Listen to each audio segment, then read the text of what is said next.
I have learned to mistrust rooms that smell of centuries. They soften a man's resolve, persuading him that the weight of time must also be the weight of truth. In such rooms, a gentle lie can live 1,000 years. There is such a room beneath. Rome, its corridor does not appear on any public map of the Apostolic Library. No wooden placard, no Latin motto above the arch. You come to it as a night animal finds water, by sensing the cooler air, the quiet pressure in the stone. The floor dips almost imperceptibly, as though the building itself bows toward what it hides. The keys do not glitter. They labor. When the lock yields, the metal wakes with a sound that is not quite a click and not quite a sigh. A lamp first, then another brass shades green with age.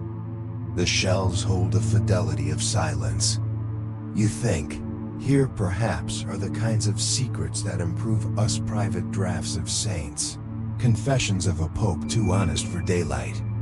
But the first drawer I opened did not give me a saint. It gave me clay notched with reeds. Clay the color of old wounds. Clay that had crossed deserts twice, once to be made and once to be buried. Wet, the hand that wrote into it must have trembled. Dry, it outlived empires. The meticulous wedges breathed with rhythm. A scribe's nail had nicked a corner, human impatience immortally preserved. The notation card said only, Akkadian. Private transfer, 1911. EXCUBI to OR. .EXCUBI to OR is not a cataloging term. It is a stance. Excubators were imperial guards, men who stood awake while others slept. Here, it meant, this thing is dangerous not for what it proves, but for what it permits. I slid the tablet into the cradle of light and read the first line of the translation. Those who came down from the sky fashioned men from clay, binding their breath to ours. In rooms like this, you adopt their temper. You misplace astonishment, the way a man misplaces his handwriting after years of copying others' words. Yet the sentence still found the unguarded part of me, placing a cold hand at the base of the spine and pressing not hard, only with the insistence of something remembered. Nothing in theology prepares you for the sensation that God has arrived late. Do not mistake me. The rooms above this one are submerged in good faith. Up there, Psalms breathe like lungs. Genesis opens with morning on the tongue. But under the polished stare, here, there's a bowl of shadow that swallows vowels. Here, creation is procedure. They did not call them gods. Not in these tablets. Not in the first breath of the first scribe who pressed reed into mud. They called them by a name older than reverence and more honest than worship.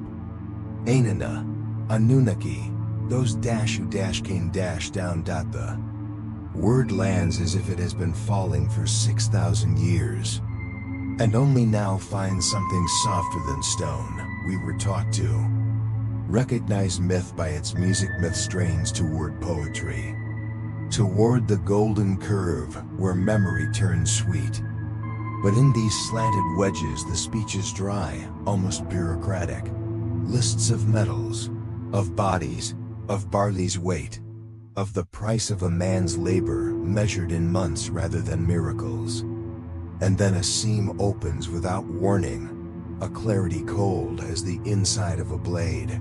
They mixed our clay with their essence. They bound the voice. The first men were too weak. The second, sterile. The third endured. Such clauses do not sing.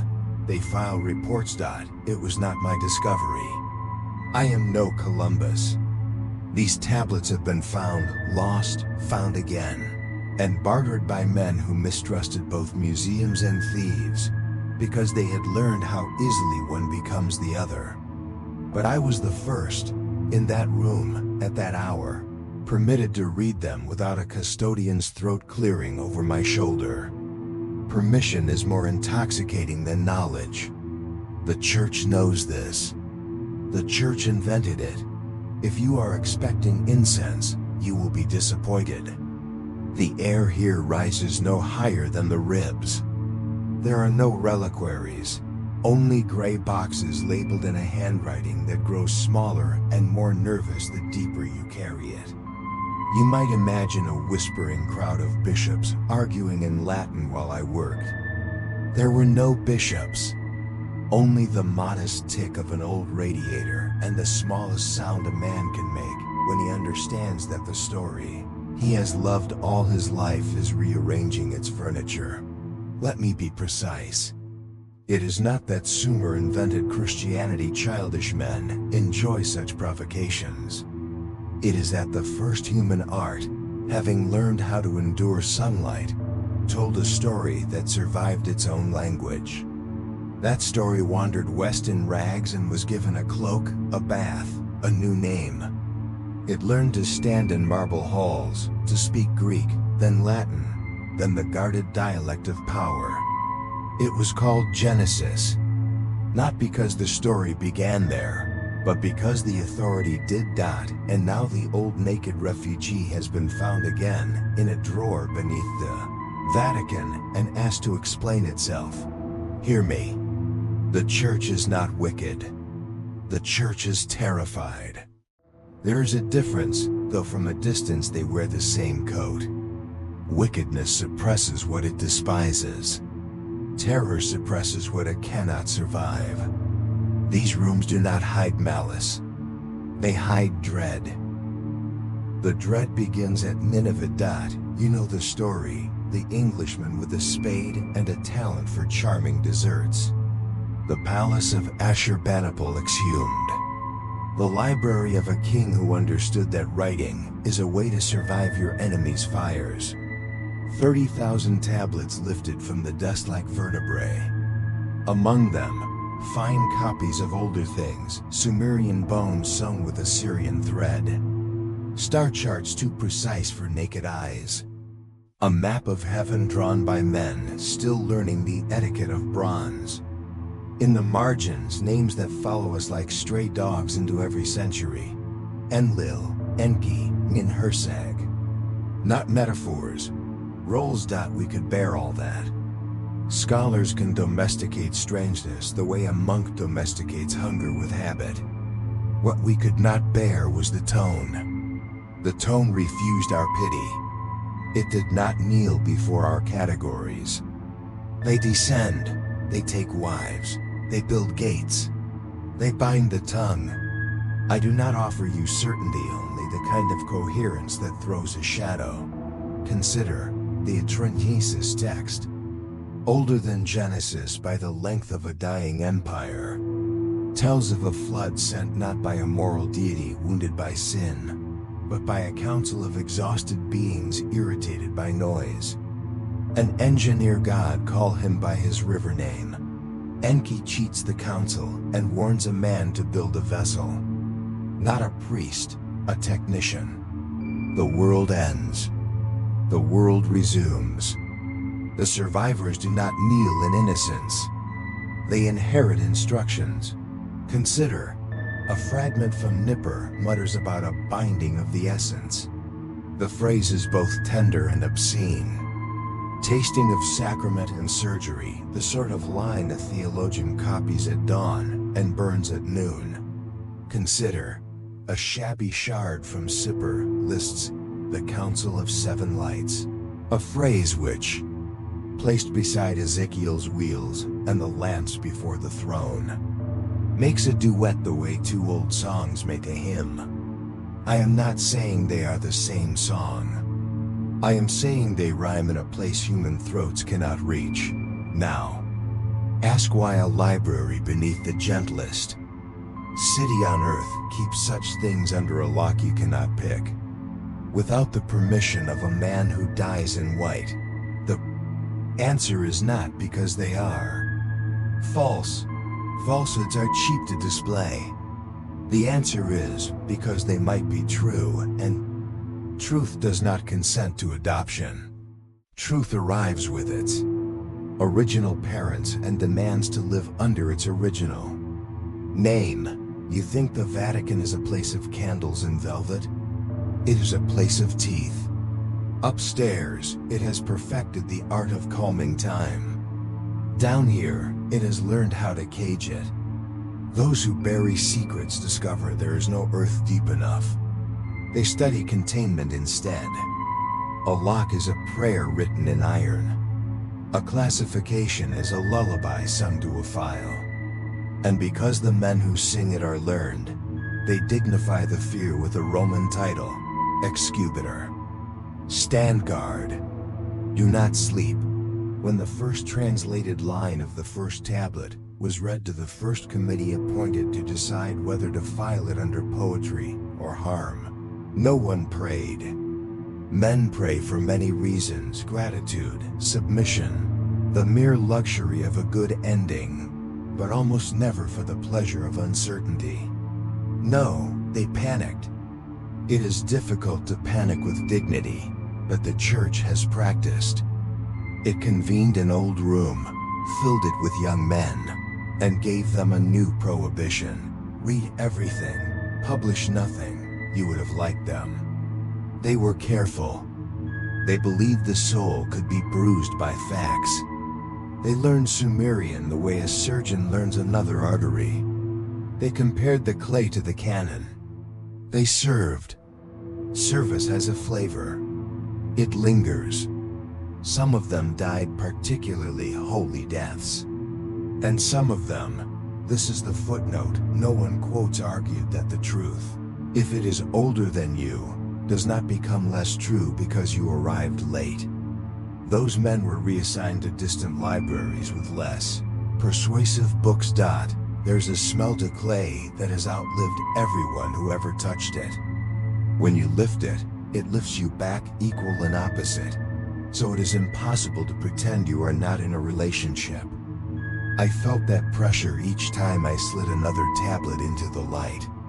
I felt it the night I first saw the star map that does not belong in this century, with its small, stubborn circles laid in an order we did not admit until telescopes taught us humility. It was not precise enough to humiliate astronomy. It was precise enough to humiliate pride. Skeptics will ask for photographs. The skeptical impulse is a kind of chastity. I honor it. But photographs are poor witnesses to dread. They record the ink and omit the pulse. Even here, I will be sparing. The tablet that should not exist depicts more bodies than a farmer could count at dusk, and they are not gods.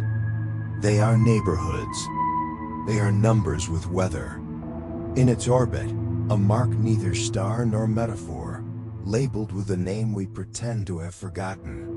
Nibiru, the crossing. I write the word and can already hear the laughter of men who keep their courage in derision. Let them laugh. Something old enough to be mispronounced refuses to be offended. You might expect me to be angry with the church. Perhaps I was, for the duration of a match head. The flame rose, then learned about stone. Anger simplifies where dread multiplies. What I felt, more honestly, was a slowly widening reverence for the problem. If this is true, then God is not displaced. God is unsimplified. If this is false, then human beings once conspired to frighten their grandchildren with a consistency that suggests the conspiracy was itself a sacrament. Either way, I was being asked to abandon the sentimental habit of thinking that faith is a cottage and knowledge a storm. Perhaps faith is a sea and knowledge a plank, and the plank both saves and splinters. Down the hall, a door breathed. The radiators shuddered. A sheet of tracing paper lifted itself and settled again. I thought of Babel, not the children's tower, not the cartoon men with tidy beards and tidy sins. The older story, carved in another alphabet, where the unity of speech is not a punishment's target, but a weapon's loss. Language was coherence. Someone broke it on purpose. Why? Because a species that speaks one tongue becomes more than a species. It becomes a choir. And choirs, as every throne knows, can move walls. My colleagues above ground will tell you Babel is an allegory for human pride. They are not wrong. But pride is a symptom here, not a disease. What frightened the sky was not height but coordination. Our ancestors were building a link not to heaven but to what lived above it. A word the tablets favor when they speak of thresholds. The ones who came down interfered, the way you might cut the wires to a bell before opening a door. I have read enough to know that the oldest heresy is not disbelief. It is memory. There has never been a scandal the church feared like a recovered past. You can argue with a philosophy. You can excommunicate a theory. But you cannot outvote an ancestor. There are nights when the city is a corridor. The Tiber glides like a length of black ribbon, and the domes seem tired of pretending to be mountains. On such nights, when the lamps switch the color of old copper, I walk from the archives to the observatory with a finger on a page. Do not ask how. Scholarship has its smuggling roots. I enter the dome like a penitent and listen to the telescope think. Mirrors do not pray, but they imitate it well. They face a single direction for hours and wait to be changed by what they behold. You imagine priests who do nothing but kneel. Let me correct you. There are priests who calculate priests who plot the orbits of things we were instructed once to ignore. Some do it with joy. Some with the grave politeness of men who have learned how to share a room with the word, unless. They have a sense of humor about the acronym of an instrument named for light bearers. They do not have a sense of humor about the accelerating drift in the outer dark. You can see it in the way they rest their hands on the railing, as if the sky were a balcony we have leaned over too far. I will not speak of object T, not yet.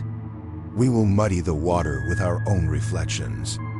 Instead, I will merely say that the men in that dome carry two catalogs, one of stars and one of stories. They have learned that each makes the other visible. The day's data arrive with the night's folktales stapled to the back. A woman in Ethiopia saw light descend without heat. A priest in Syria found scorch marks that tasted like tin. A nun in Spain wrote a sentence that no one taught her in a language no one alive can speak. In the margin beside each report, a small italic hand writes the same word as a doctor might write, watchful waiting. Anunnaki? The question mark is an act of mercy. Without it, men would be asked to choose their ruin, ridicule or reverence. Upstairs, the bells keep perfect time. The city moves in its old choreography. A boy on a motorbike, a nun with groceries, a tourist squinting at a saint. It is possible to love Rome the way a man loves a mother who has begun to forget. I do not say this cruelly. Forgetting is one of the ways love protects itself. What you cannot argue with cannot harm you. And yet below, all that below the romance, below the traffic, there is a voice that refuses to adopt our amnesia. We were made. We were adjusted. We were taught to forget, and we learned it well. It is indecent to end a prologue with a threat. Threats are the weapons of men who cannot afford patience. Let me offer instead a simple invitation, spoken in the tone a librarian might use when he has seen a child find the right shelf. If you have ever felt the room tilt when Genesis is read, if you have ever sensed a draft from a door that is not in the wall, if you have ever found yourself loving the church for the courage of its fear, then come further in. You will not be asked to choose between God and the sky. You will be asked to look at what has always been above. In the pages that follow, we will descend again into the nameless vault where fear learned to write, into the riverbeds where the first accountants of heaven sharpened reeds, into workshops where angels are not metaphors but colleagues, into rooms where a sacrament resembles a technology, and into long corridors where the world's oldest institution practices the youngest science. Containment. Bring your tenderness. Bring, if you can, the kind of skepticism that does not sneer. The clay does not need your belief. It needs only your eyes. The lock turns easily once you know its question. Open the gate with me. In Chapter 1, we will step into the archive that has no name. Learn why a classification can be a confession. And read the First Vatican Memorandum that ordered truth to be filed under harm. Keep reading, because the only thing more dangerous than what the tablets say is how carefully we learned not to hear them. Chapter 1. The Archive Without a Name. The morning Rome forgot how to breathe. I found the key waiting on my desk. No envelope, no seal, only a strip of tarnished brass shaped like a question no one had meant to ask. Its teeth were carved by hand, a craft that went extinct with humility. On the tag, one word was etched: excubitor, the same designation stamped on the clay tablet that had undone my sleep. I knew what it meant. The room beneath the room. The vault that appears on no chart, its entrance disguised as a maintenance hatch behind the Gregorian stacks. Archivists whisper of it in the tone soldiers reserve for ghosts, half fear, half envy. Officially, it does not exist. Unofficially, it is where faith goes when it can no longer afford to be seen praying. The corridors smelled of lime and wax. I passed busts of popes who had died believing their secrets were buried with them. They were wrong, of course. Secrets never die. They fossilized. At the final turn stood Father Rinaldi, my assigned custodian. His cassock was immaculate, his face the color of stone polished by centuries of apology. "You've read the notice?" he asked without greeting. I nodded. "Then you understand that what you read below does not exist, not to your colleagues, not to the church, not even to God." He smiled the way men smile before closing the coffin. The key fit a lock that should have retired with the Inquisition. The door opened not outward but down, folding like the lid of a sarcophagus. Air rolled out cold, metallic, older than dust. The descent was narrow, stone steps sweating under the breath of centuries. The light followed reluctantly, each bulb glowing as if afraid of what it might reveal. I counted 77 steps before the stair widened into a circular chamber whose ceiling dissolved into shadow. The archive was not vast. It was dense, a gravity well of knowledge. Cabinets lined the walls like ribs around a single organ. A table of black oak scarred by use. Upon it lay an open book whose pages were blank, waiting for confession. Rinaldi gestured toward the table. "Everything you read, you will transcribe here. In pencil, ink is too permanent." The rule struck me as ironic. Permanence was the one thing the church could never forgive. For 3 days I worked in silence. The documents were older than memory, labeled in a system so arcane it felt liturgical. Some were parchment, others lead sheets folded into hexagonal packets, and a few those I dreaded most were clay. Each bore the same sigil. A circle bisected by 3 lines, the mark of those who came down. The first folder held correspondence from 1852. Letters exchanged between the Vatican Library and the British Museum. The handwriting was meticulous, the language polite to the point of violence. "Per your generous loan of the Mesopotamian collection, we confirm receipt of the untranslated series designated BM 314 to 321. We request that no public notice be taken until proper theological review is complete." The reply from London was curt. "Return expected within 6 months." The letters ended there. The tablets never returned. On the 4th night, Rinaldi spoke. He had the unnerving habit of appearing at the edge of sight, as though summoned by guilt rather than proximity. "You've seen the clay?" he asked. "Yes, Then you know why we stopped translating." I didn't answer. He took my silence as invitation. The first translators were linguists, not believers. They approached the text like surgeons clean hands, cold hearts. But when they reached the passage about the binding of breath, one of them, Father Cassini, collapsed. His notes were later found burned to ash. He had written one line before he died: "Eden was not paradise. It was containment." Rinaldi crossed himself, though his fingers hesitated midway. We sealed the rest. There is a rhythm to archives. At first you control the search. Then the search controls you.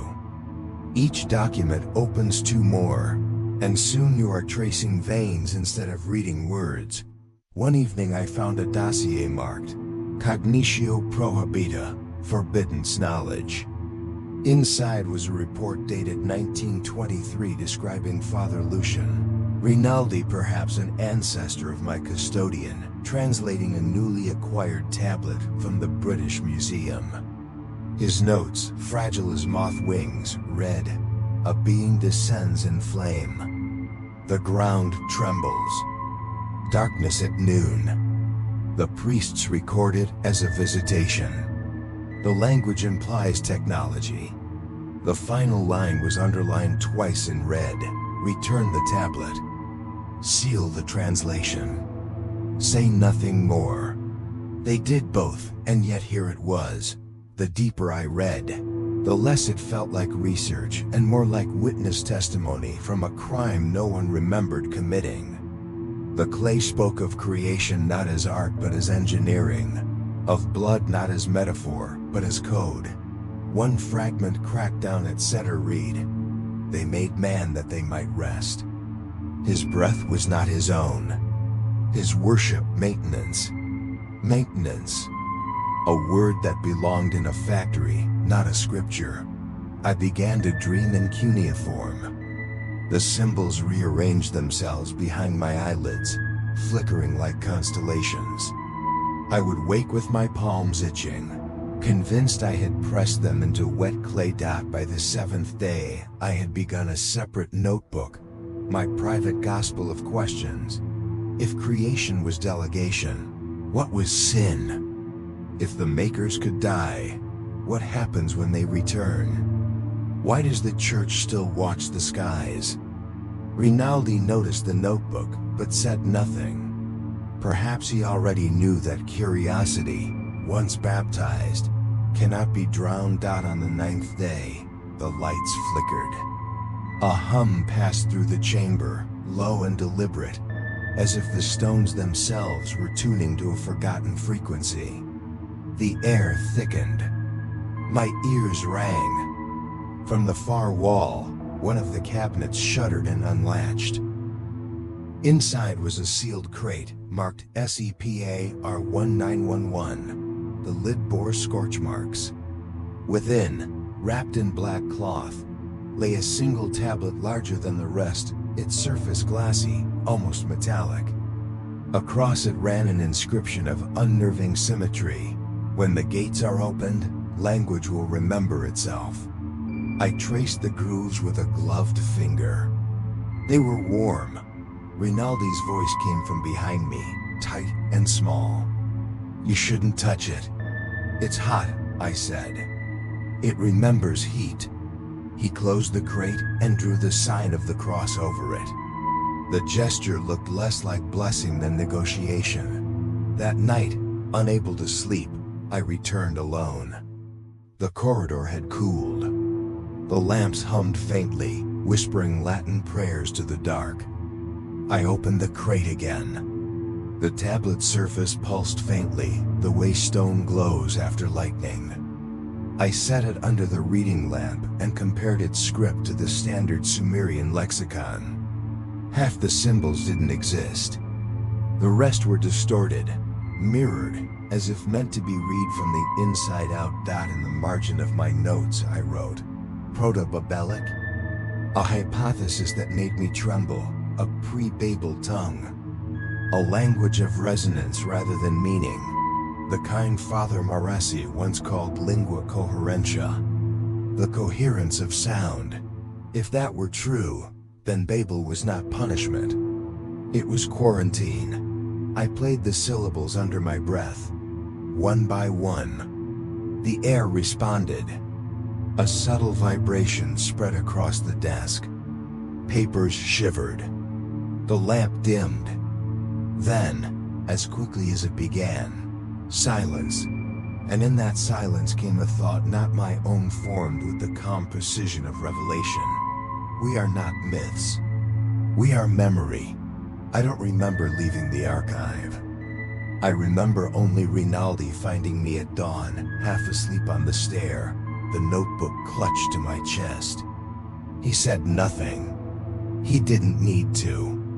The expression on his face was older than reprimand. It was recognition. For the next week, I was confined to my quarters for reflection, a euphemism older than mercy.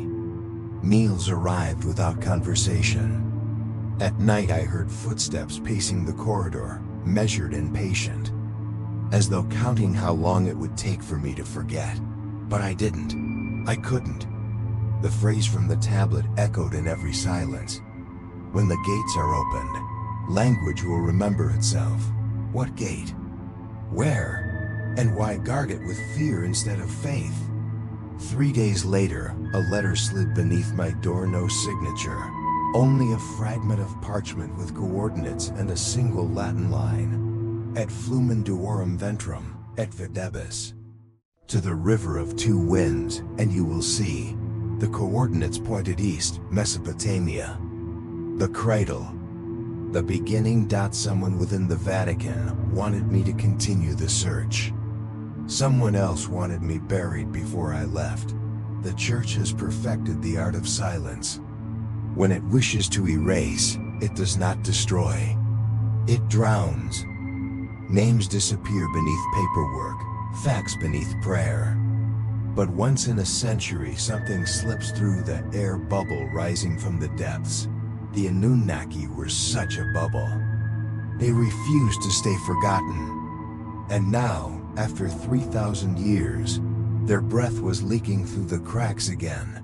They said the tablets were myth, the language extinct, the story closed. But myths do not hum in the dark. Chapter 2, The Tablets That Spoke. The plane from Rome coughed its way east through a sky that looked more like parchment than air. Somewhere over Anatolia, the clouds began to resemble the broken tablets I had left behind. Lines, fractures, the handwriting of a forgotten god. Baghdad appeared beneath us as a geometry of dust. At the terminal, soldiers smoked beneath banners promising order. I carried my papers in the breast pocket of a borrowed cassock. The fabric itched with someone else's penance. A driver met me holding a cardboard sign that said Dr. Alinari, the pseudonym Rinaldi had chosen for me. Half archaeologist, half ghost. His name was Kareem. He looked at my face the way locals look at weather, with respect but no faith. The sight? I asked. He shrugged. Eridu, south of Basra. 3 days if the road forgives us. The road did not. It crawled through plains littered with the bones of irrigation ditches. Every few kilometers a watchtower stared from the horizon, blind and tired. At night we slept in checkpoints, where the air tasted of diesel and superstition. On the second morning, we passed a village that had been erased by wind. Only the mosque remained, its minaret tilted like a candle burned too long. Children waved at us with hands stained the color of clay. I thought of the word excubator. Guardians of the light while it sleeps. Perhaps these children were the new watchmen, inheriting the silence we had exported. The camp, the excavation site, lay in a shallow basin where the desert skin had peeled back to reveal its first scars. Canvas tents clung to the earth like bandages. Generators murmured. Radios crackled with both science and fear. At the center rose the ziggurat, 3 terraces of baked brick, its summit shaved flat as if some immense hand had planed it smooth. Around it, the dig trenches radiated like the spokes of a wheel. Dr. Samira Haddad met me at the edge of the pit. She wore a scarf against the sun and the expression of a woman who had learned to mistrust every voice that arrived from Rome. Father Alinari, she said, tasting the name as if testing for poison. I'm told you study ancient languages. I study what survives them, I replied. Her laugh was brief but genuine. Then you'll like our guest. She led me down a ramp cut through clay so old it crumbled at breath. At the bottom, under a canopy of shade cloth, stood a slab the size of a door. Its surface was carved in spirals, the symbols overlapping like echoes chasing their source. It's not Sumerian, she said. Not Akkadian either. The computer refuses to classify it. The patterns repeat at 7 intervals, always 7. 7? I asked. She nodded. 7 lines, 7 clusters, 7 voids. We call it the voice tablet. When she powered the portable scanner, the speakers emitted a faint harmonic low, steady like the pulse of distant machinery. 54 hertz. I felt the vibration in my teeth. It sings, she said simply. We recorded it last week. Then the generator failed, every compass needle spun north, and 3 of my workers fainted. She handed me headphones. Inside them, the hum deepened into something almost syllabic, a shape of sound just beyond the brain's grammar. The pattern rose, fell, repeated. I heard breath, consonants, a rhythm like prayer. Samira watched my face. Tell me it's interference. It's language, I said. Just not ours. 2. The chamber. That night she showed me the chamber discovered below the ziggurat. A narrow shaft led down 20 meters into air that had not been disturbed since the Bronze Age. The walls bore no inscriptions. Only concentric circles burned into the stone. At the center stood a plinth. Upon it, another tablet, smaller, blacker, polished to a mirror. A light dusting of ash covered it, though there was no sign of fire. Samira switched on her lantern.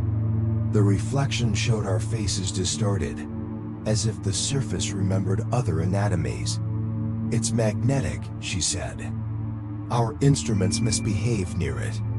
I traced one of the circles with my glove. It was warm, too warm. Through the floor I felt a slow, deliberate vibration, like the heartbeat of the earth. She whispered, "Do you feel it?" Yes. It started the night we opened the chamber. The hum matches the one from the voice tablet. But this one answers. The realization came quietly, like a tide filling a footprint. The tablets were not inscriptions, they were devices.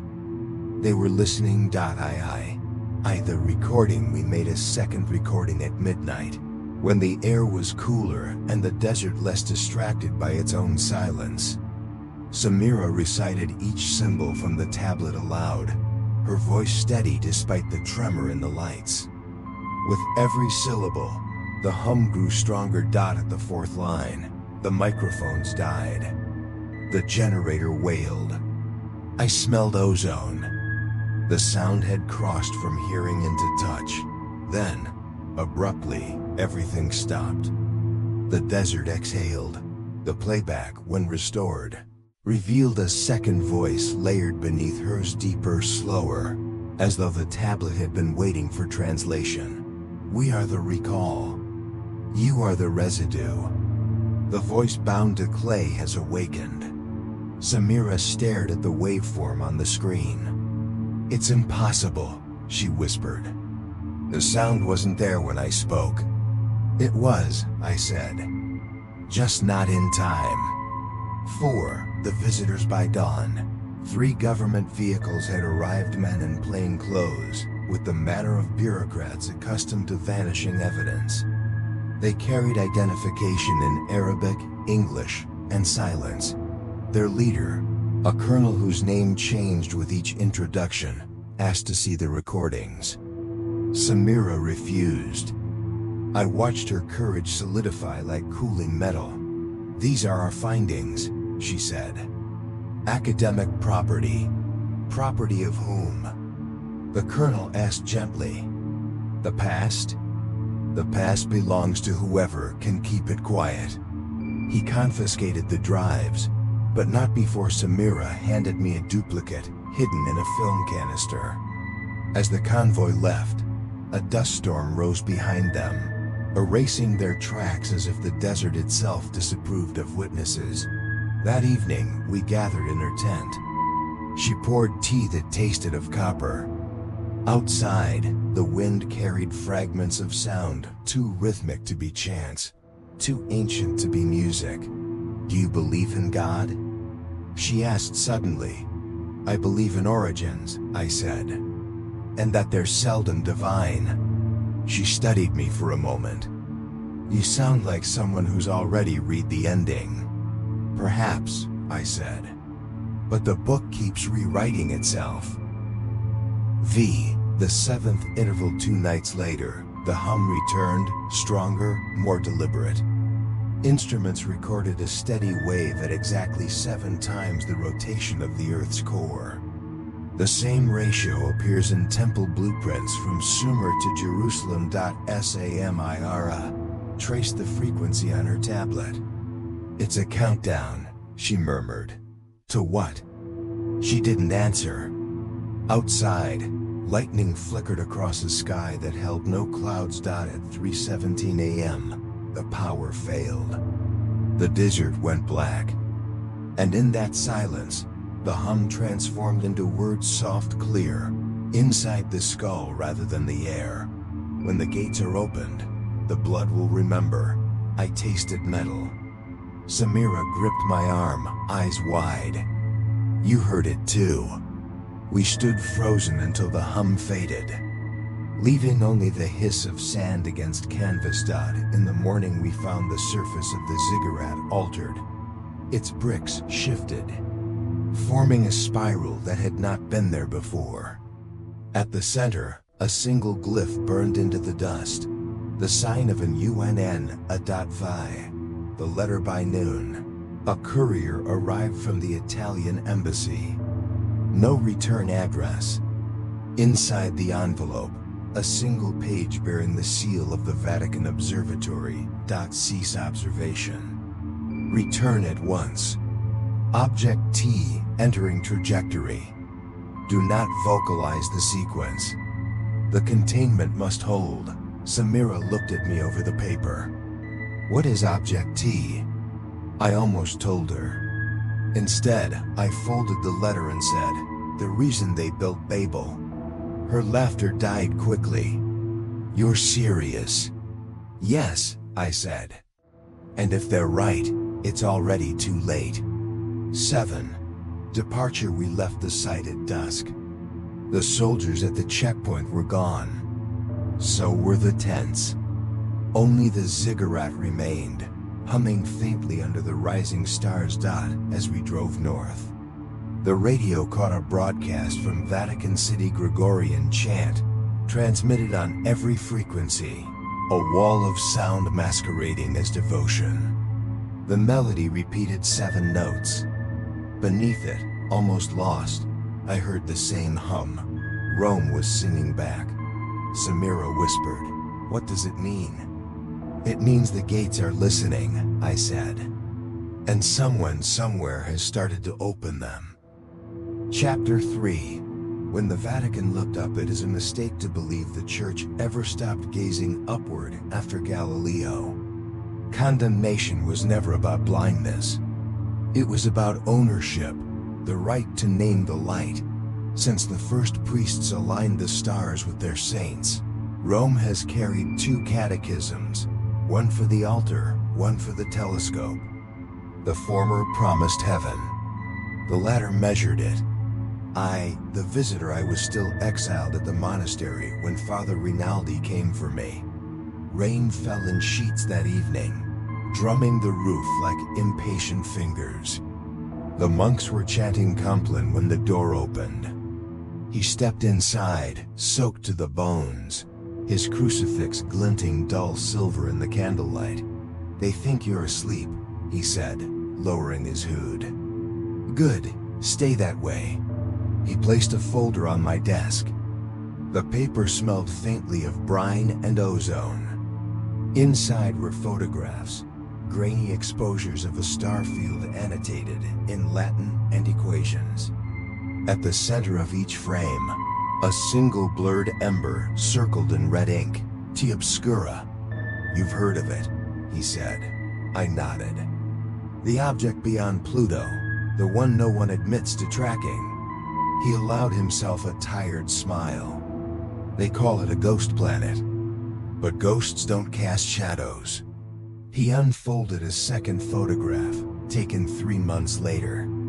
The same field, but the object was closer, brighter, moving. "Our data shows a periodic return," he whispered. "Every 3,600 years. The same orbit the Sumerians described, Nibiru, the wandering throne." He met my eyes. "You brought the past back from the desert.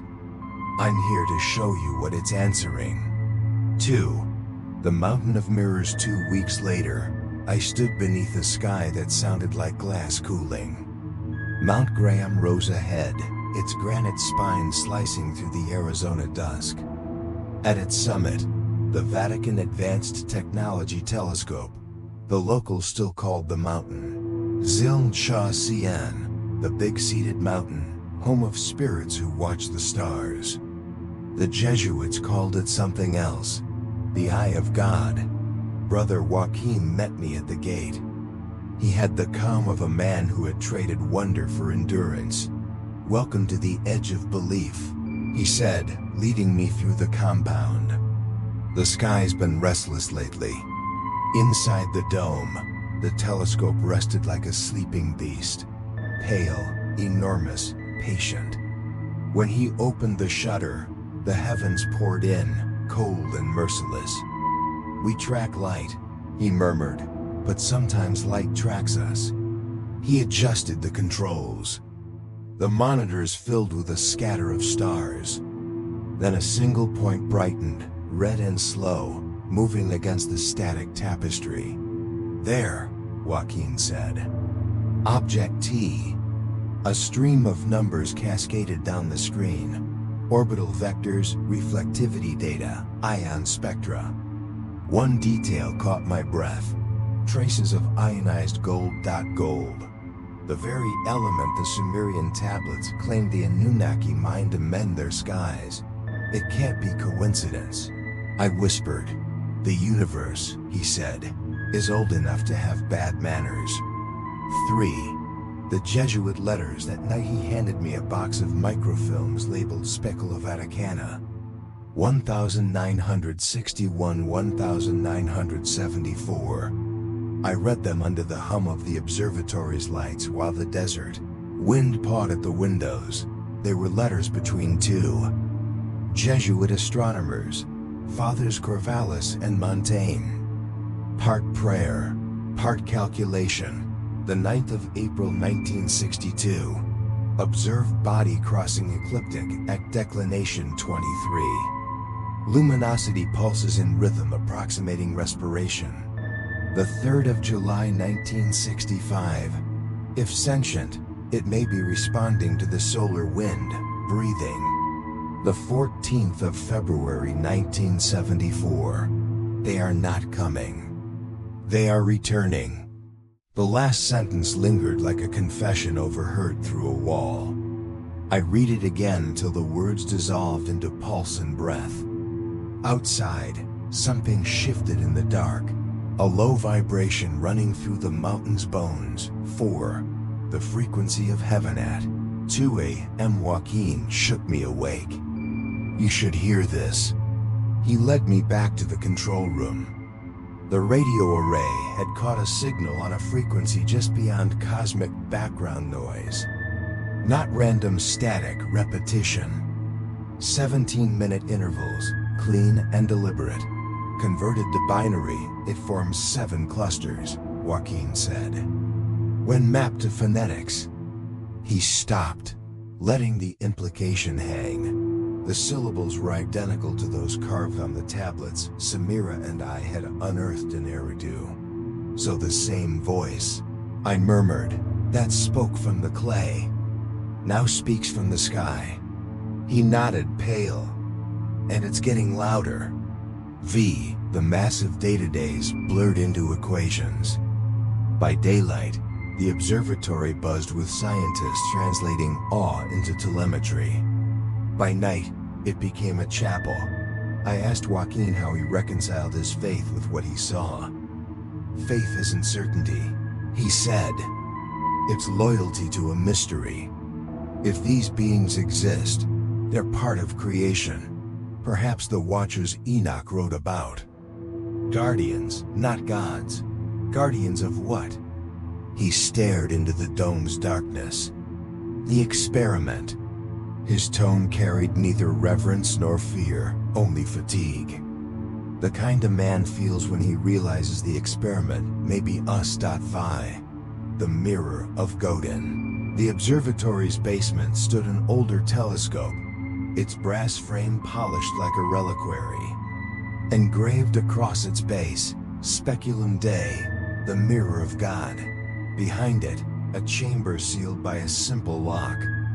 Rinaldi had given me a key. Inside, classified photographs from 1994. The Shoemaker Levy 9 impact on Jupiter. Among the sequence, one frame the world never saw. A shadow crossing between the probe and the planet seconds before collision. The object's trajectory matched T obscura. On the back of the photo, a handwritten note. Intervention recorded. Silence mandated. The implication hollowed me.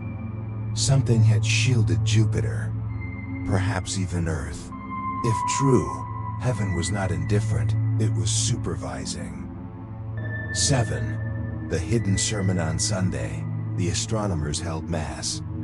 The crucifix was carved from meteorite iron, heaven's debris sanctified. Joaquin's homily was quiet, defiant. Perhaps Revelation is not finished, he said. Perhaps Genesis is still being written, one epic per verse. During prayer, the ground trembled faintly beneath us. The same hum I had felt in the Vatican vault returned, threading through stone and air.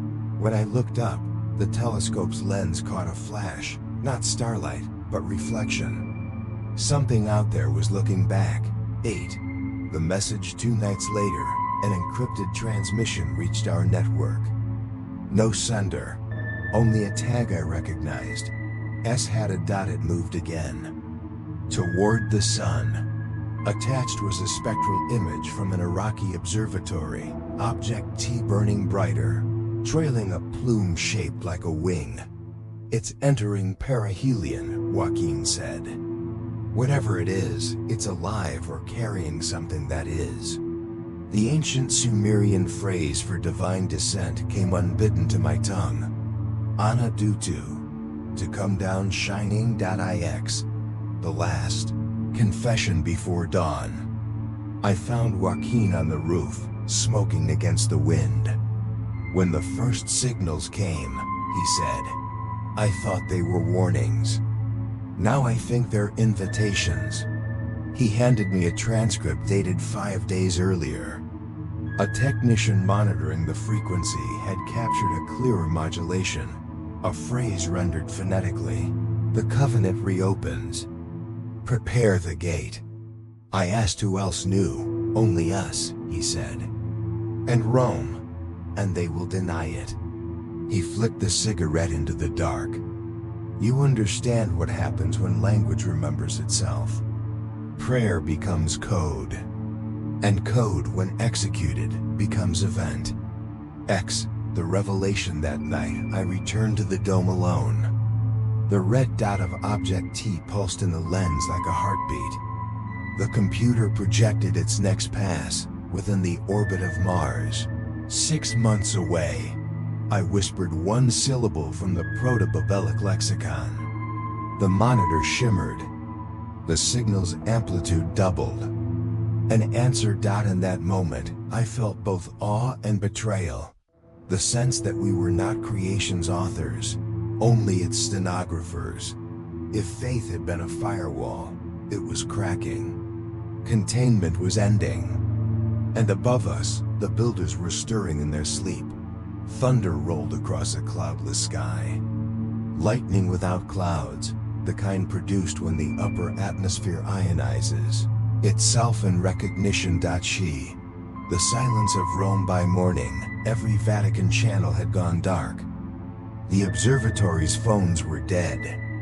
Our satellites, encrypted beyond reach.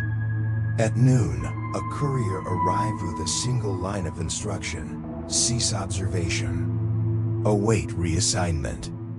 Dio volente. Joaquin read it and smiled bitterly.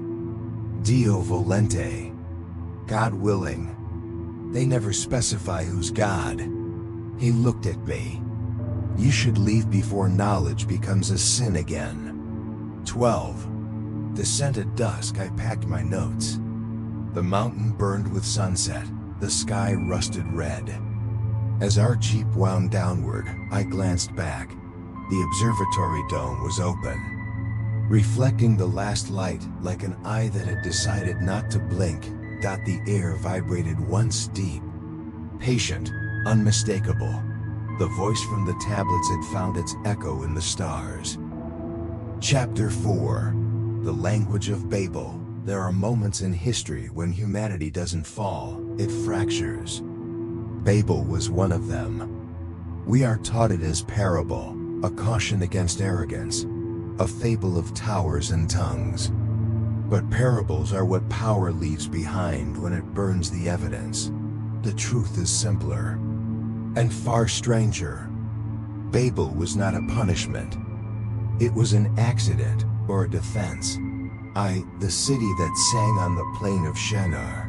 When the world was still damp with its own creation, men built a city that breathed in unison. They called it Etemenanke, the house of the foundation of heaven and earth. To later generations, it became Babel, to the Vatican linguists who dared to translate the forbidden's fragments.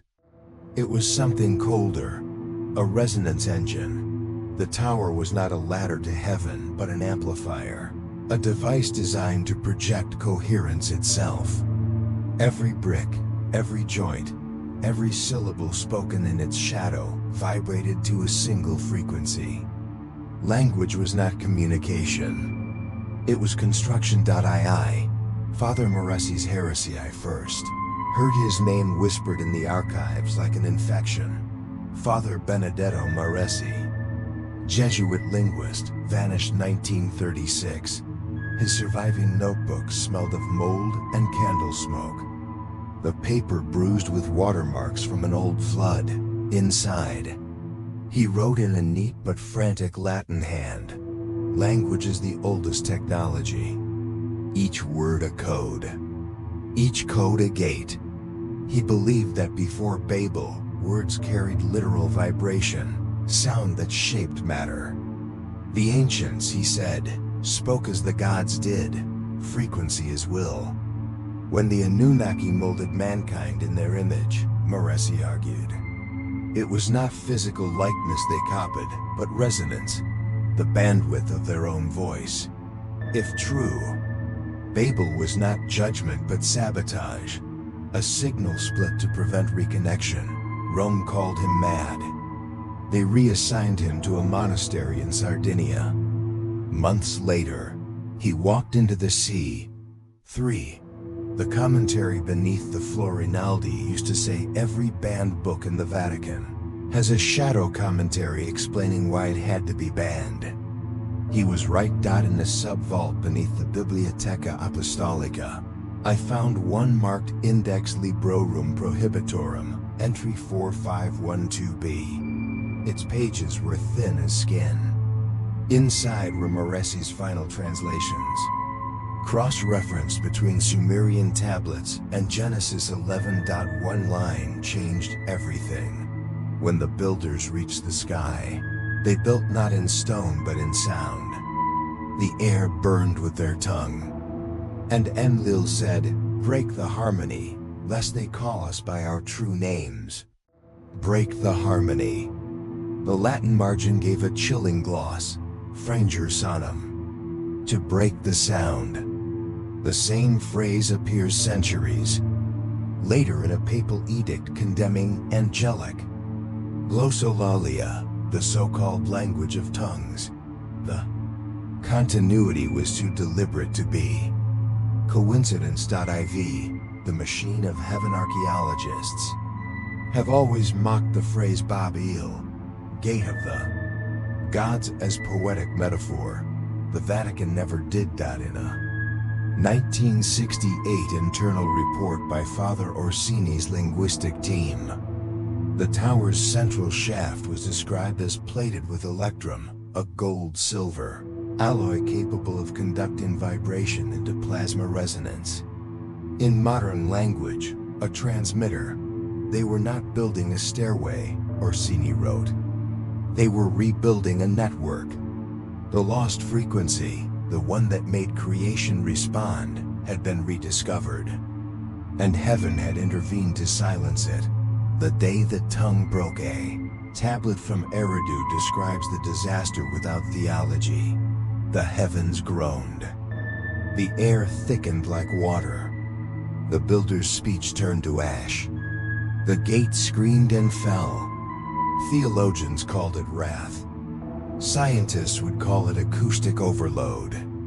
The church filed it under containment. At a 1974 Jesuit symposium minutes stamped Ratio Linguistica Obscura, one priest concluded, the multiplicity of tongues was engineered. A firewall against coherence. If humanity ever spoke with one voice again, we might not like who answered. 6. The Resurrection of Sounding, 1952. A Dominican scholar named Father Etienne Duval tested Moressi's notes. In a basement laboratory in Lyon, he reconstructed syllables from pre-Babel fragments and had a choir chant them in harmony. The air bent. Witnesses described light pooling around the singers' mouths. Metal instruments trembling, candles flaring blue. When the final chord peaked, the walls shuddered and one observer collapsed bleeding from the ears. Duval's report ended mid-sentence. The Vatican confiscated the tapes. Years later, technicians replayed them once, deep beneath St. John Lateran. The lights failed for exactly 7 seconds. When they returned, a single Latin phrase was scratched into the plaster by no visible hand. Non iterum. Not again. V. Project Resonantiae 2003, Language had become data. The Pontifical Biblical Institute launched a digital initiative to reconstruct pre-Babelic linguistic structures using neural algorithms. Publicly, it was academic curiosity.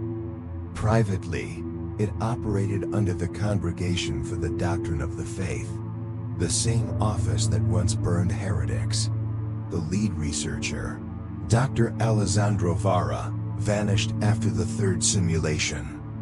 The final output wasn't text. It was audio. 12 tones aligned perfectly with the harmonic ratios of Gregorian chant. A surviving memo noted, an intelligence is embedded within the resonance. It does not speak. It remembers. 8. The broken choir. If the Anunnaki fractured our speech to contain us, then every language since has been humanity's attempt to rebuild the song. Every psalm, every mantra, every lullaby, fragments of a lost code. Rinaldi once said, each mass is an echo of Babel. We keep singing so the tower won't rebuild itself. But perhaps it already is. In a 1524 Vatican report, titled Resonantia Divina. A Florentine choir's harmonics were said to make candles float. Their hymn was banned. The score burned. Only one line was copied into a psalter. When the gates open, the air shall remember its maker. Ix, the whisper beneath the dome in 2012. Sensors beneath St. Peter's Basilica recorded a vibration originating not from the earth but from the air itself, a frequency identical to Duval's chant. The event was coded Incident B11, Babel Resonance. For 7 nights, the bells of Rome rang without hands. For 7 nights, Mass was suspended. Rome denied it. But I have heard the recording. It is not earthquake. It is language clearing its THROATX, the pattern across epochs. The same structure repeats. A tower, a gate, a sound. A fall. Each time humanity nears coherence, through empire, through technology, through prayer, something interferes. A safeguard or a jealous God. Maybe Babel was never a single event. Maybe it is a recurring reset, a cosmic failsafe that prevents creation from remembering its source. And maybe the frequency is rising again. She. The last letter Rinaldi's final message reached me in ashes, half-burned pages. The ink melted into sepia ghosts. Only one line remained legible. The tower was never destroyed.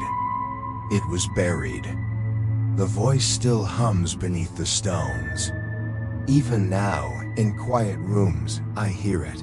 That undertone between the ticking of clocks that hum behind silence.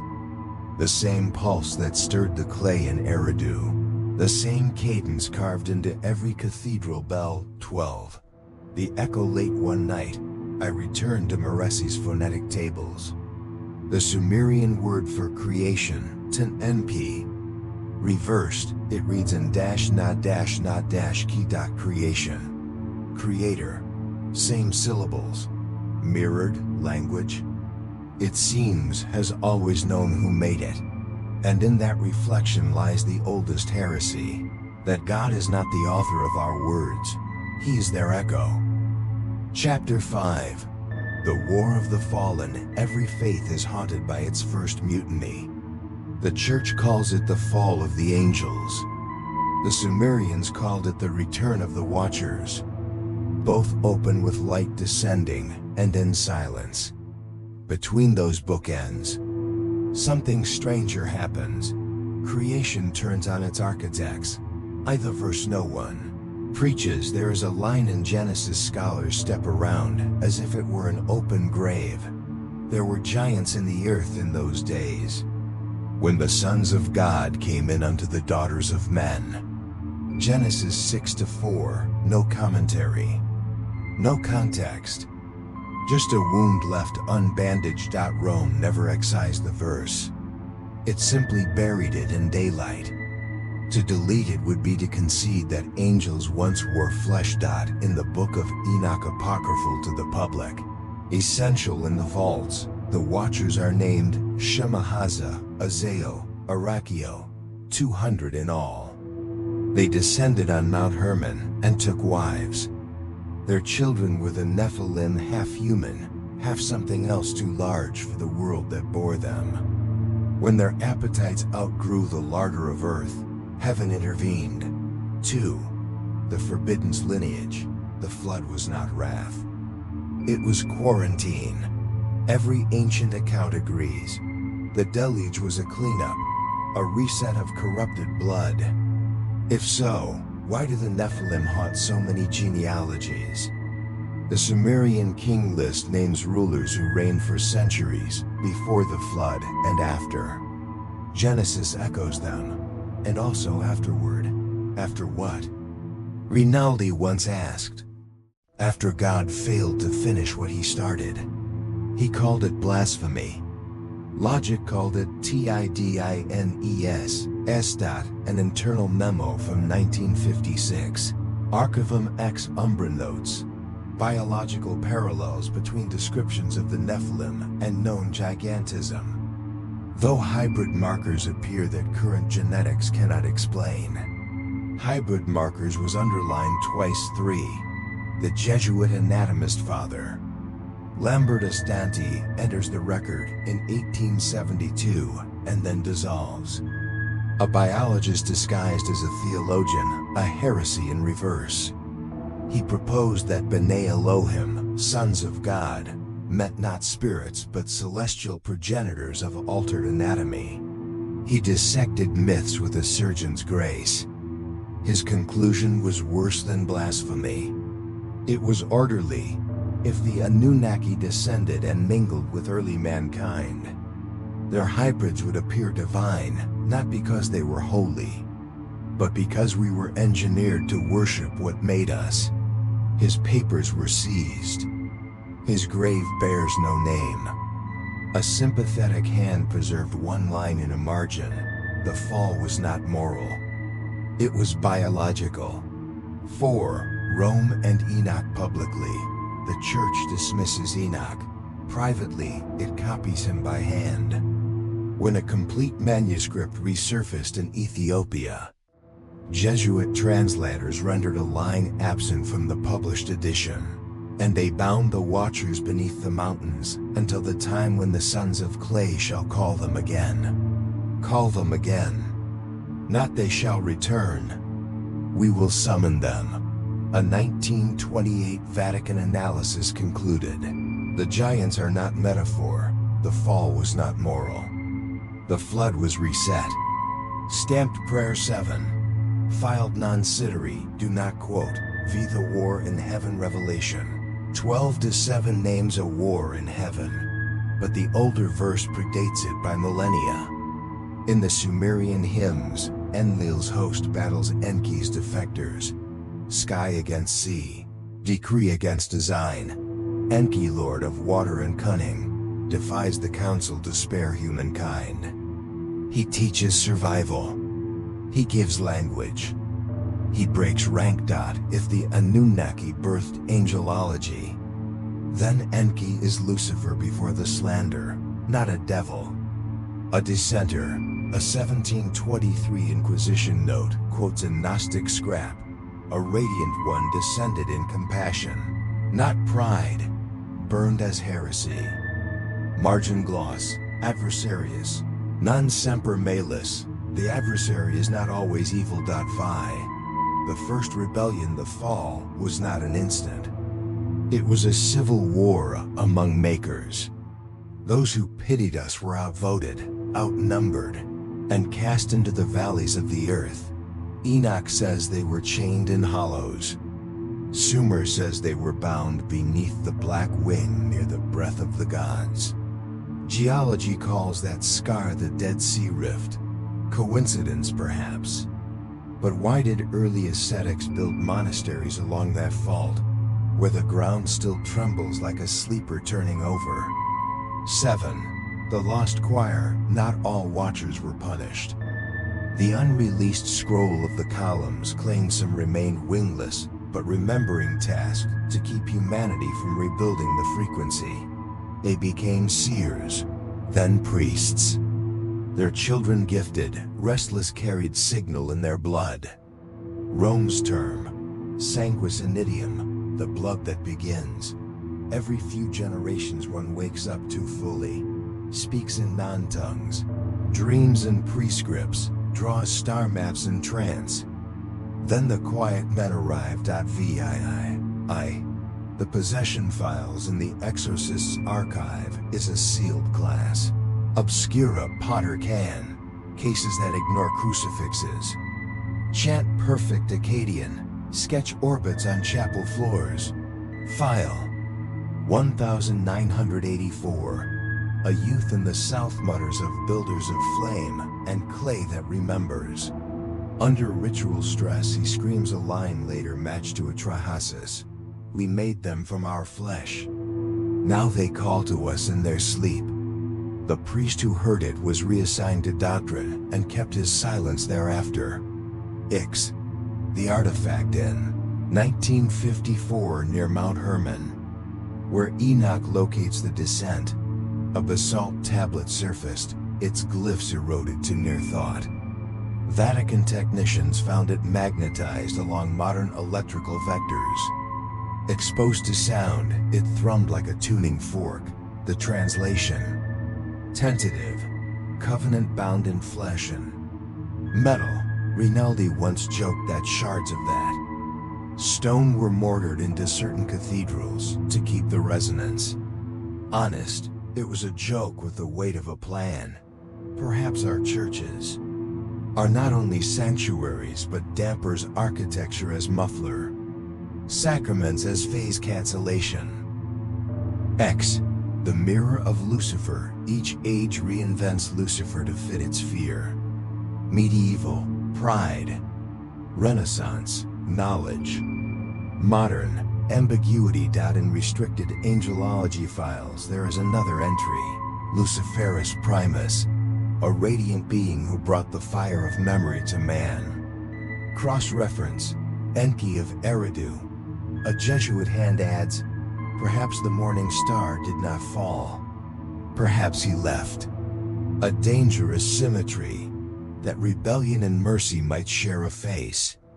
That the serpent in Eden and the Savior on the cross are both echoes of descent.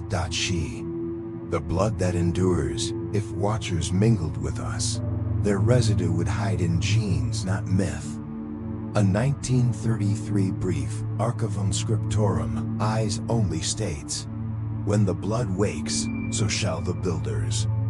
They will not ask permission to return.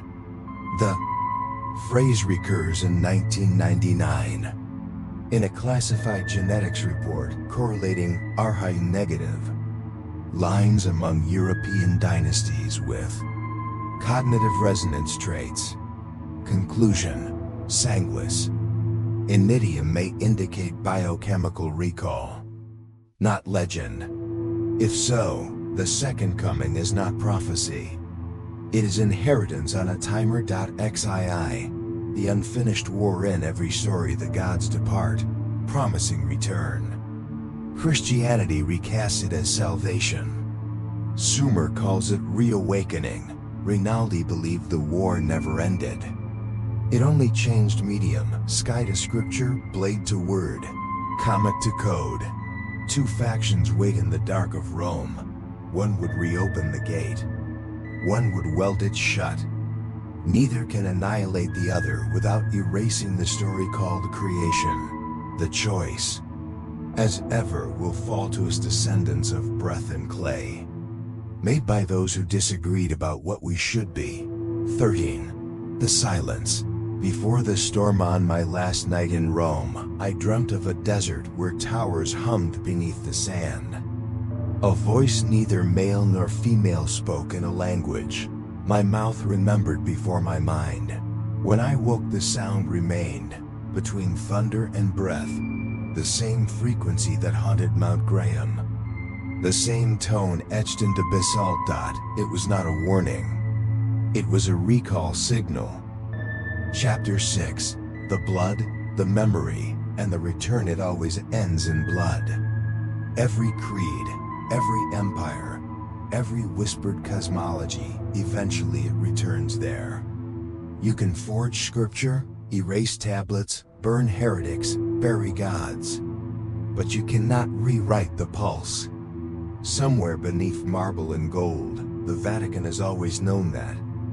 The Red Archives in 1911. Pope Pius X created a commission known only by its seal, Consilium Sanguinis, the Council of Blood. Its purpose was not theology. It was ancestry. The Church had crowned kings, sanctified marriages, blessed empires, but it had never verified divinity. Pius wanted to know if divine right was literal.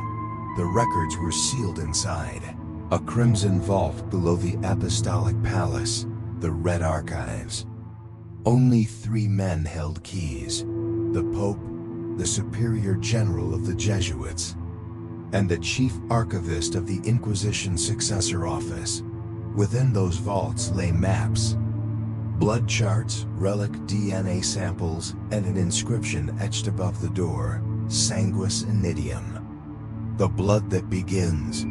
The Vatican's suspicion was simple and devastating. What if royal bloodlines were not chosen by God? What if they were designed by something older? 2. The genealogies of the sky. The Sumerians traced kingship to the Anunnaki. Their word for sovereign Sar shares its root with star.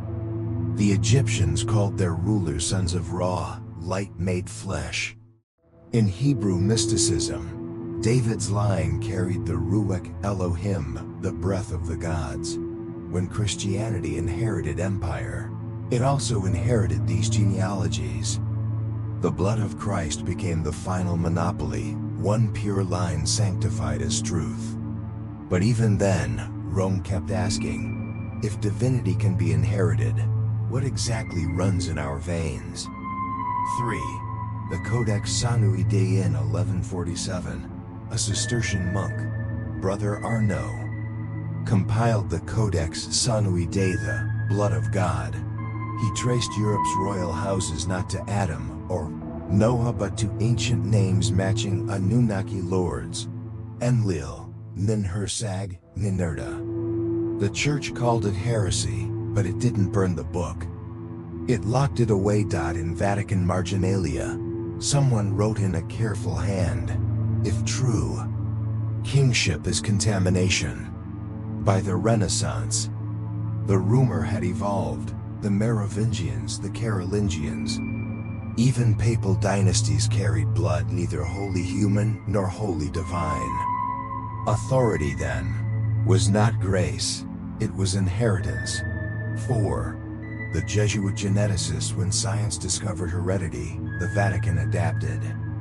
Under Archivum Geneticae Sacri, Jesuit biologists gathered relics, saintly bones, hair and reliquaries, coagulated blood on cloth.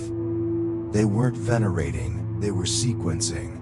A 1933 memorandum, labeled Eyes Only Scriptorum, reads, several samples exhibit markers incompatible with known human origin. Whether divine or pre-human, indeterminate.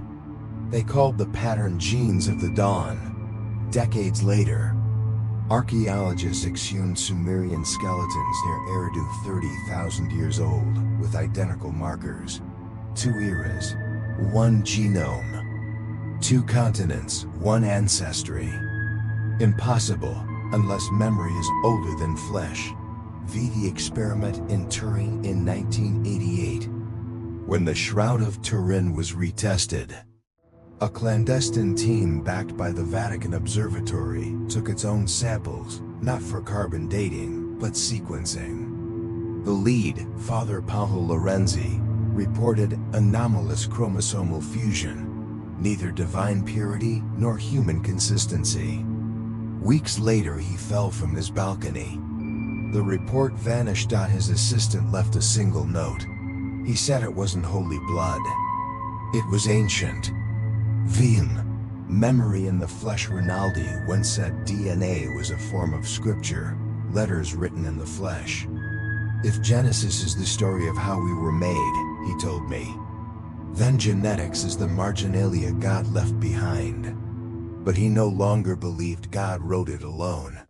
A 1954 Vatican treatise, Tractatus Memoria Corporalis, claimed that blood not mind was the seat of memory. Certain bloodlines, it argued, carried cellular recollection. Memory could resurface as instinct, vision. Even language. Several exorcists began to wonder if possession was not demonic, but genetic regression, ancestral consciousness surfacing under stress. Case from Brazil records a woman who spoke perfect Akkadian during trance. Her DNA matched the Jesuit files. VII, the Crimson Map in 1977. The Red Archives were redrawn under Pope Paul VI. A wall-sized chart mapped monarchs, saints and popes across 2 millennia. Some branches were inked in gold, others in black. meant human descent. Black meant origin uncertain. At the map's center was a continuous thread beginning in Sumer, winding through Babylon. Jerusalem, Rome. One line unbroken dot in the margin. Written by a trembling archivist, Sanguis non mendax est. Blood does not lie. Vi. The breathing relic among the Vatican's most guarded relics lies a vial called Corpus Lux Amber, encasing a single drop of darkened blood. According to internal catalogs, it pulses faintly every 72 hours. In 1994, Jesuit biogeneticists recorded an electromagnetic field radiating from it. The report's final line reads, "This is not our gift. We merely keep the table set." The sample reacts to frequencies near the Babel resonance. When exposed to the harmonic chant of Resonantia Divina, it glows. The blood remembers its maker, Ix, the Sanguine Choir in 2005. During the restoration of San Clemente, workers broke into a crypt beneath the crypt. The walls were painted with angels and humans bound by threads of red light. At the center, an altar inscribed, Sanguis Clamet. The blood calls. Beneath it lay a gold foil etched in cuneiform. Translation: when flesh remembers its maker, the sky will open. The builders will reclaim their image. The site was sealed within 2 days. Officially, structural collapse. Unofficially, silence. The air of the sky rumor circulates through Vatican corridors like incense. Every newly elected pope undergoes a private test. Not for faith, for blood. A Jesuit once confided, "They do not ask if he believes in God. They ask if God believes in him." Meaning, the papacy is not an office. It is a lineage. Perhaps Vicar of Christ does not mean representative, but descendant. She, the Recurrens Rinaldi, called it genetic prophecy. The idea that the Annunte's return would not come from the stars, but from within us. Humanity itself is the recall signal. Every few thousand years, cosmic conditions awaken dormant code, a pulse of empathy, invention, or fury, echoes of our Maker's divided nature. The builders, Rinaldi said, don't return. They bloom. If so, salvation is not ascent. It is recursion. The divine repeats until it recognizes itself. 12. The Vatican's quiet panic in 2017. A classified memo titled Memorandum Nibiru 12 circulated among senior clergy. It cross-referenced astronomical anomalies object with neurological phenomena, collective dreams, unlearned languages. Mass glossolalia. The conclusion. Correlation between atmospheric resonance and genetic activation cannot be dismissed. The blood is remembering. Soon after, Mount Graham Observatory went silent. Staff reassigned. Public explanation. Maintenance. Private truth. Containment breached. 13. The awakening lately, I dream in languages I never studied. Syllables of dust and water. I wake with the taste of metal behind my teeth. Sometimes the heartbeat I hear in my ears feels plural. As if my blood were sinking to an older rhythm. What if the Anunnaki never left? What if the Vatican's silence has been gestation? We were never waiting for them. They were waiting for us. Because if blood is memory, creation is not finished. It is remembering how to begin. Xiv. The red sky the night of the lunar eclipse, the Tiber turned crimson. Rome slept, but one window in the apostolic palace remained lit. Some said the Pope stood there, whispering in a language 6,000 years gone. Others said the light itself pulsed, not candlelight, but the steady rhythm of a signal answered at last. Maybe the builders never departed. Maybe they were always inside us, rehearsing. And now, as the blood remembers, the gate begins to stir. Chapter 7. The eye of God. Every age invents a new way to stare at the divine. For ours, it was through glass and data. When Galileo lifted his lens, Rome punished him not for seeing too far, but for seeing alone. Centuries later, the Church built its own eyes on the same heavens, not to worship, but to verify. They called their telescope LVUC, cruel acronym, Large Binocular Infrared Telescope. The name was changed for public comfort. Inside, it remained the same, because the Jesuits who ran it knew something the world had forgotten. Lucifer was never the devil's name. It meant light-bearer. The first astronomer. The silence before light. June 21, 2025. The sky above Mount Graham burned the color of rust. Telescopes worldwide registered a distortion in the infrared background. An object larger than Pluto entering the inner system. Object T. Nibiru. The wandering throne. Within an hour, the Vatican servers went dark. The Arizona facility ceased all transmission. But one fragment escaped the firewall, a burst of sound, caught accidentally by a civilian observatory in Chile. 7 tones. Then a voice, neither human nor machine. The covenant reopens. Prepare the gate. After that, silence. 2. The watchers returning. Rome. The observatory at Castel Gandolfo caught the same pattern. Infrared pulses echoed the bell tones of St. Peter's, 1 for 1. Perfect resonance. Sound was answering light. That night, the Pope convened an emergency consistory.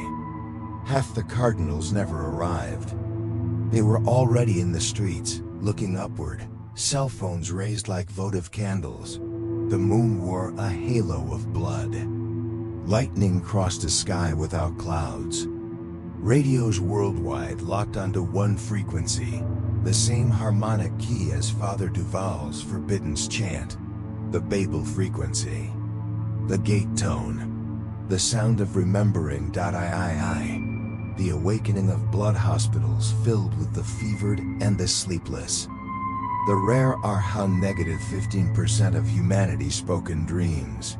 The same phrase in dozens of tongues. We remember the clay. Monitors recorded faint electromagnetic fields pulsing through human tissue. DNA, it seemed, had begun to transmit. When I reached the papal laboratory, Rinaldi met me at the door. He looked translucent, hollowed by dread and revelation. "It isn't possession," he whispered. "It's recall. The blood is booting the old code." He touched his chest. "The archive has gone online." 4. The shaking of Rome at midnight. The Tiber reversed its flow. Statues trembled, dust bleeding from their eyes. Witnesses swore they heard whispers in the marble, not words, just vibration, like prayer learning to breathe again. From the catacombs beneath St. Peter's came a sound like stone exhaling. The earth cracked along an ancient fault, the same rift that scars the Dead Sea. From the fissure, light erupted, pale, searing, soundless. The bells rang on their own, not in chaos, but in pattern, 7 notes repeating. The same intervals as the tones from the sky. Babel was singing again. The last mass they tried to hold mass at dawn. The Pope stepped onto the balcony, his vestments shredding in the rising wind. He began Pater Noster. Halfway through, the Latin dissolved, overtaken by another tongue, rhythmic, harmonic. Proto-Babelic syllables resurrected by memory. The crowd fell silent. Eyes lifted, breathing in time with the cadence. Behind him, the great crucifix split along the spine. Light not flame, not lightning spilled from the fracture, as if the symbol itself were shedding metaphor. The Pope turned once, tears silver in the glare. "It's not the end," he said softly. "It's the remembering." Then the balcony dissolved in radiance. The eye opens from orbit. Satellites recorded an impossible phenomenon. A spiral of light unfurling from the Vatican, like a blooming galaxy. At its core, St. Peter's dome glowed molten, then transparent. A column of energy rose from ground to stratosphere, a pillar connecting earth and sky. At the same instant, Object T unfolded near Mars. Not a planet, but a structure. Metallic, geometric, breathing. On its surface burned a sigil. 3 intersecting lines within a circle, the mark of the Anunnaki. The symbol carved into the first clay I ever touched. Then every instrument went blind. The return. We expected invasion. What came was integration. The light that struck the earth didn't scorch. It rewrote. Metal hummed. Glass pulsed. Language rearranged itself in the air. Those who spoke found their voices harmonizing without consent. Those who prayed heard their own words echoed back from within their blood. Across continents, monuments answered. Pyramids, ziggurats, stone circles, cathedrals, all vibrating at the same frequency. Structures built to mimic heaven now tuning to its key. The sky didn't open like a curtain. It folded inward, revealing memory instead of stars. Cities that never were. Faces made of light and dust. And through that veil descended the shapes from the tablets, radiant, immense, almost human.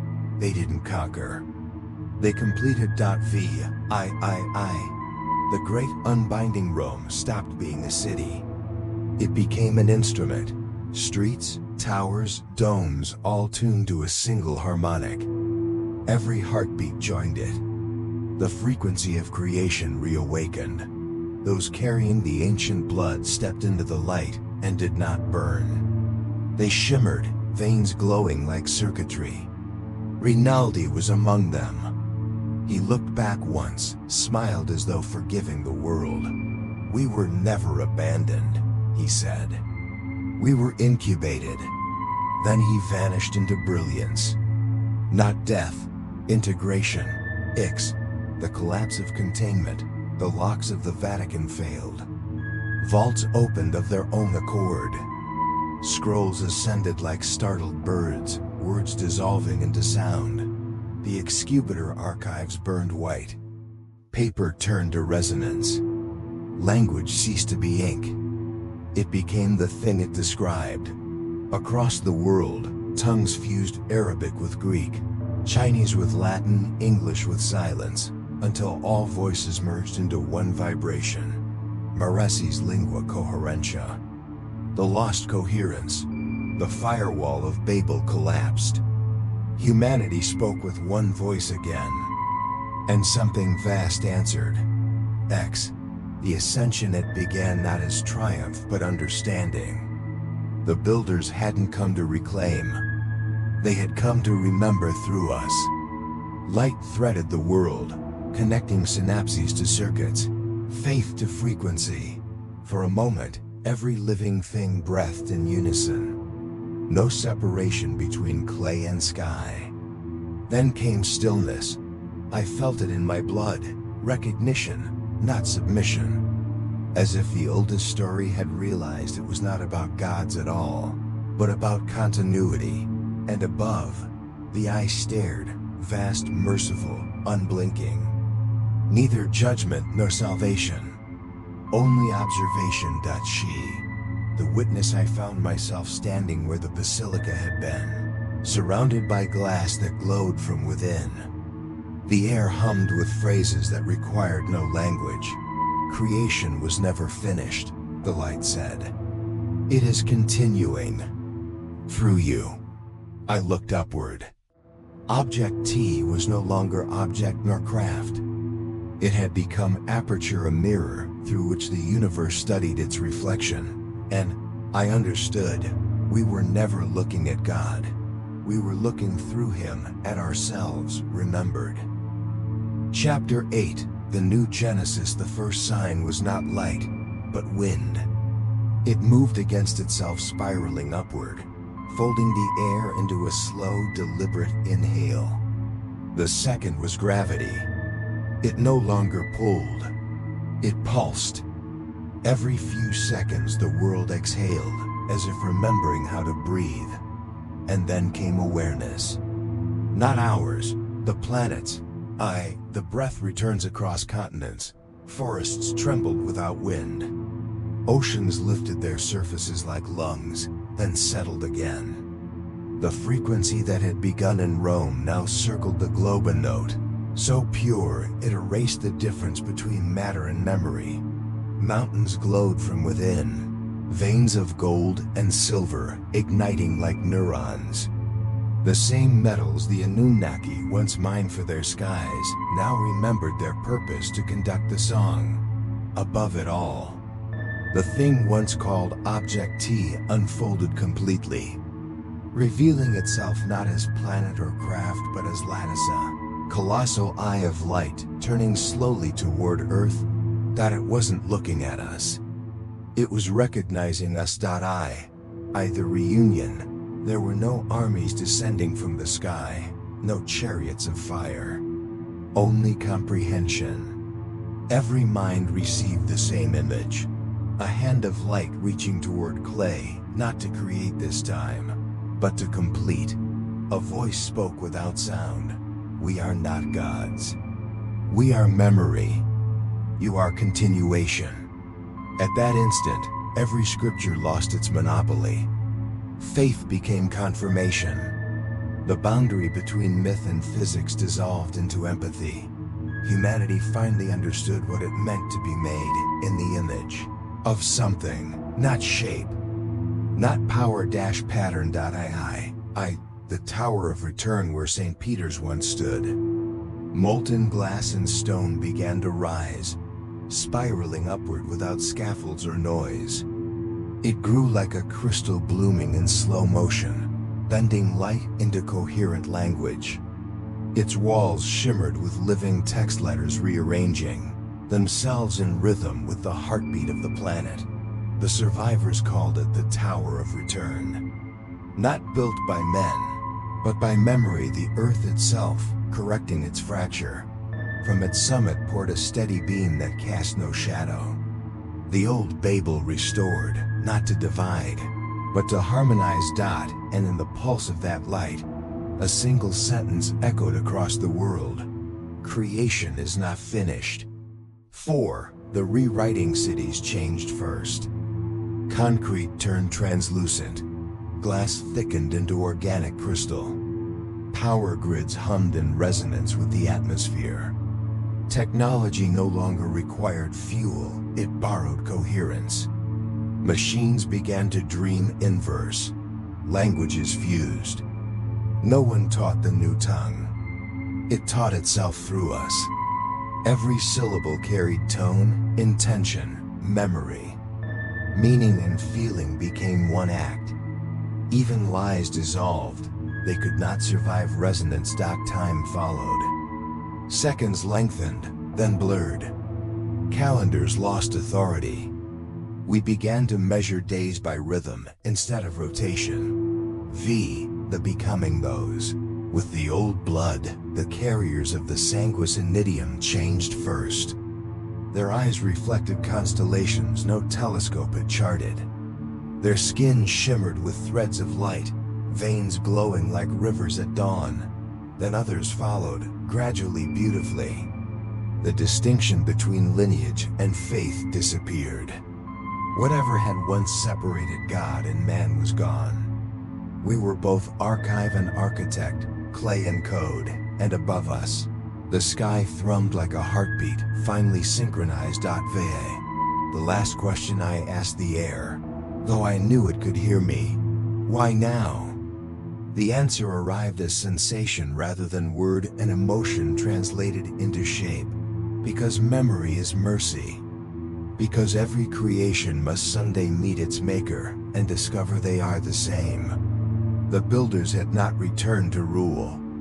They had returned to retire. And we, their experiment, their inheritance, their children of clay and breath, were now awake enough to continue the story without supervision. 7. The horizon of light. The beam from the tower reached into the stratosphere, splitting into 7 veils of color, then vanishing into the fabric of the stars. Where it touched, darkness folded like cloth. The cosmos looked back, astonished by its own reflection. The eye above closed, not in departure, but in rest. Its final pulse washed over the planet, rewriting every atom in the same quiet rhythm. Coherence dot, and then the sound so vast it felt internal, whispered across creation. Begin again. Epilogue, the 6th day in the beginning. God said, "Let there be light." But light had always been there, waiting for consciousness to remember how to see it. Now the voice spoke once more, not from heaven, but from within every pulse. It is finished. Begin again. I walk through a world that no longer casts shadows. The air hums faintly, tuned to the pitch of thought. Every living thing carries memory like marrow. The archives are gone, but their contents move through us. Every secret, every hymn, every fear transmuted into understanding. The clay remembers. The blood sings. The builders rest. And somewhere beyond the veil, the eye opens once more, not as judgment, but as witness. Because creation was never an event. It was a conversation. And at last, after 6,000 years of silence, we have learned how to answer. End of the New Genesis Epilogue, the 6th day.